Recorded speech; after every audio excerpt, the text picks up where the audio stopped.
be honest with you, defensively, we keep looking at what we're doing from game to game, week by week, and it's getting better and better. So that's a plus. I think even last night, they scored 116. Defense is basically what kept us in the game. Gave us a chance the last couple of minutes of the game, and that's basically what you want, is an opportunity to win when it's close like that. But the last 2 minutes, we just haven't been getting it done on the offensive end or the defensive end. But pretty much happy with the effort.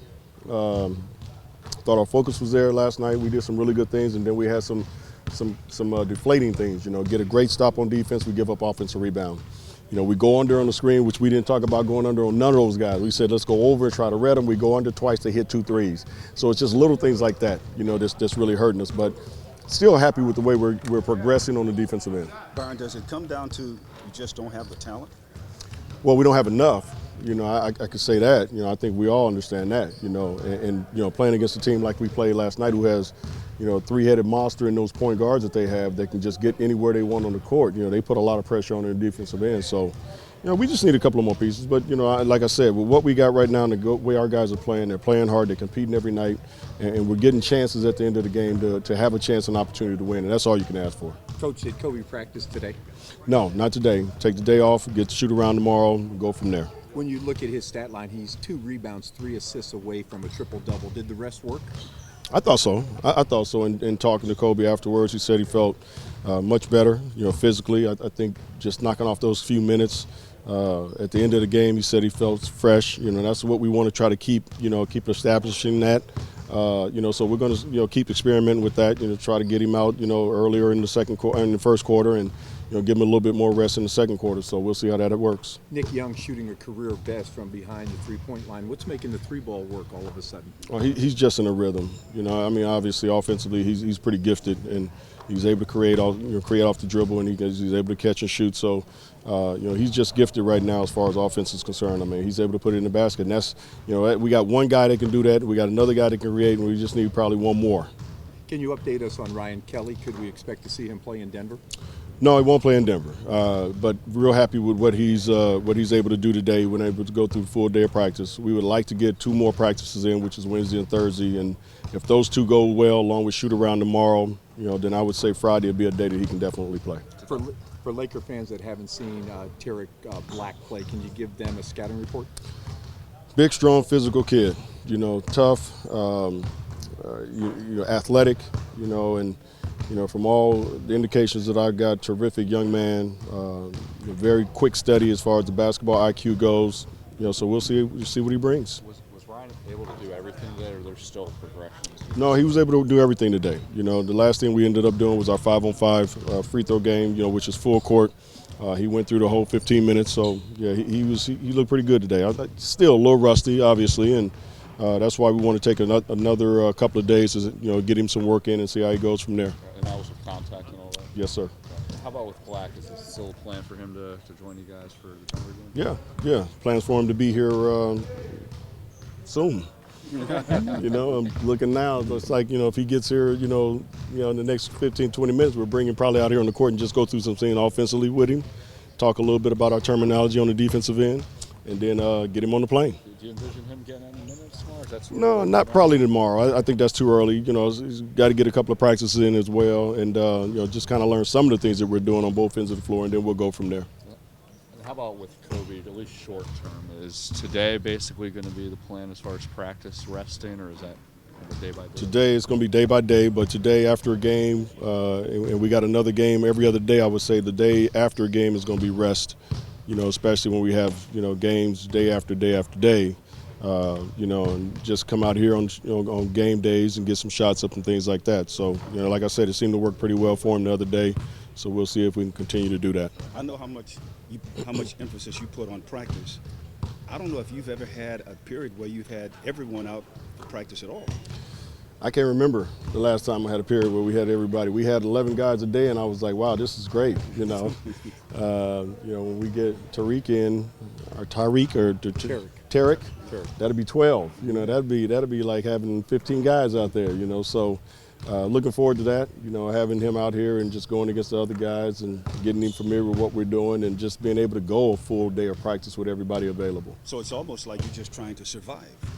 Well, I think we have been surviving, I mean, to a certain extent, because there's been days where we've had 8, 9 guys, so we've had to just kind of go on the fly on things that we can do that day for practice just to get some work in. So, like I said, it's nice to have, a full complementary of players that you can go 5-on-5 and do some things in stations and things like that to kind of break it up. Big picture concerns on Denver.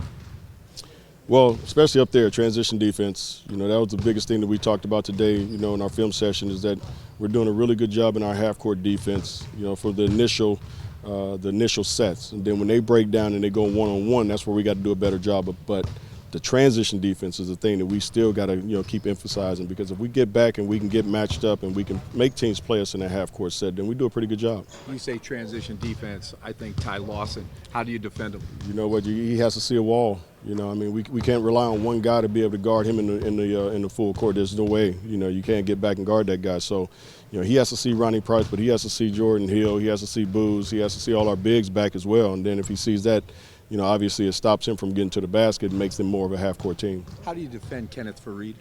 You got to match his energy. That's the bottom line. I mean, that's the only thing he brings to the table besides, the fact that he gets up and down the floor, he attacks the glass. But you got to match his energy. If you don't, he will wear you out. Byron, have you been trying to figure out where you could find minutes for Black once he gets? Yeah, but I will. You have an idea of where they'll come from? I'll find them for Ryan as well. And like I said, I think it's great that we bring in Black because of the fact that I don't know if our guys get comfortable. I don't like you to be comfortable, to be honest with you. I don't like our bigs to be comfortable thinking that they're going to play just because, they're here. So this young man is going to come in. Obviously, he's going to be very hungry. Our guys have talked to him on the phone. He seems to be a very humble young man. But I want him to put pressure on these guys. They got to understand that, minutes aren't guaranteed. When Xavier first got hurt, you talked about when you pick up a guy at this point in the season, more likely than not, it's going to be as a depth guy, practice depth. Do you see Black, though, as a guy who really could crack the rotation and contribute? Well, we got him for 2 years, So, I mean, worst case scenario is he's here for this year. We get him in summer league and really see what he can do, and then work with him to see if he can really improve. Because all the reports I'm getting is that his upside is tremendous. So I thought it was a no-brainer for us, and and like I said, once he gets here, we'll put him out here and see what he can do. B, we know it's part of the business, but how hard is it to say bye to Xavier? Very hard. Great young man. Obviously, has had a lot of disappointments in his career, but he seems to be in a good place. He knows he's going to continue to work to get back into this league, and you just wish him all the best. But when you get to know somebody like him, who's terrific in the locker room and on the court, it is hard. But just like he knows and everybody else knows, this is a business, and you gotta look at it that way. You mentioned last week that you wanted to eventually come up with a more long-term plan for Kobe in terms of 40 games in, not a day-by-day scenario. Is it a little bit more difficult than you would have anticipated looking in the future? Yeah, it's more difficult because this is new territory for me and Kobe. So I think it might take this year to kind of figure out for the next year how we're going to, kind of go about that plan. So right now, everything that we're doing is really a work in progress. And a lot of it is really indicated on how he feels, because I'll try this and try that, and then, next week ask him how'd that go, and he'll say, that was okay, or this was great, or this wasn't. And I got to keep that in my memory bank, as well as he does. So, like I said, after last night, the one thing he said, he felt fresh, which was great, and I want to see if that is the same feeling a week from today. And if it is, then I think we're on the right track. Then there's also the temptation aspect of this as Man. well. Jimmy, it's so much temptation because he's one of the best in the world. And sometimes I'm looking at that clock and I'm looking over at him and looking at that clock and, I want to put him back in, but I also keep telling myself, stick to the plan, because I got to do the best for him. And when he says he felt good, last night after that, then that made me feel better. That it was 32.9 minutes or something like that, so it was right where we talked about. And to get that from him this morning was, man, I felt good, Coach. I was like, man, that makes me feel better because I sure was looking at that clock a lot, wanting to put you back in there. But we're gonna stick to the plan. B, first 30 to 40 was the magical range. 25 to 30 now come into your mind? No, it's more like 30 to 35, and it's gonna probably even be lower than that. I just got to keep you guys on your toes.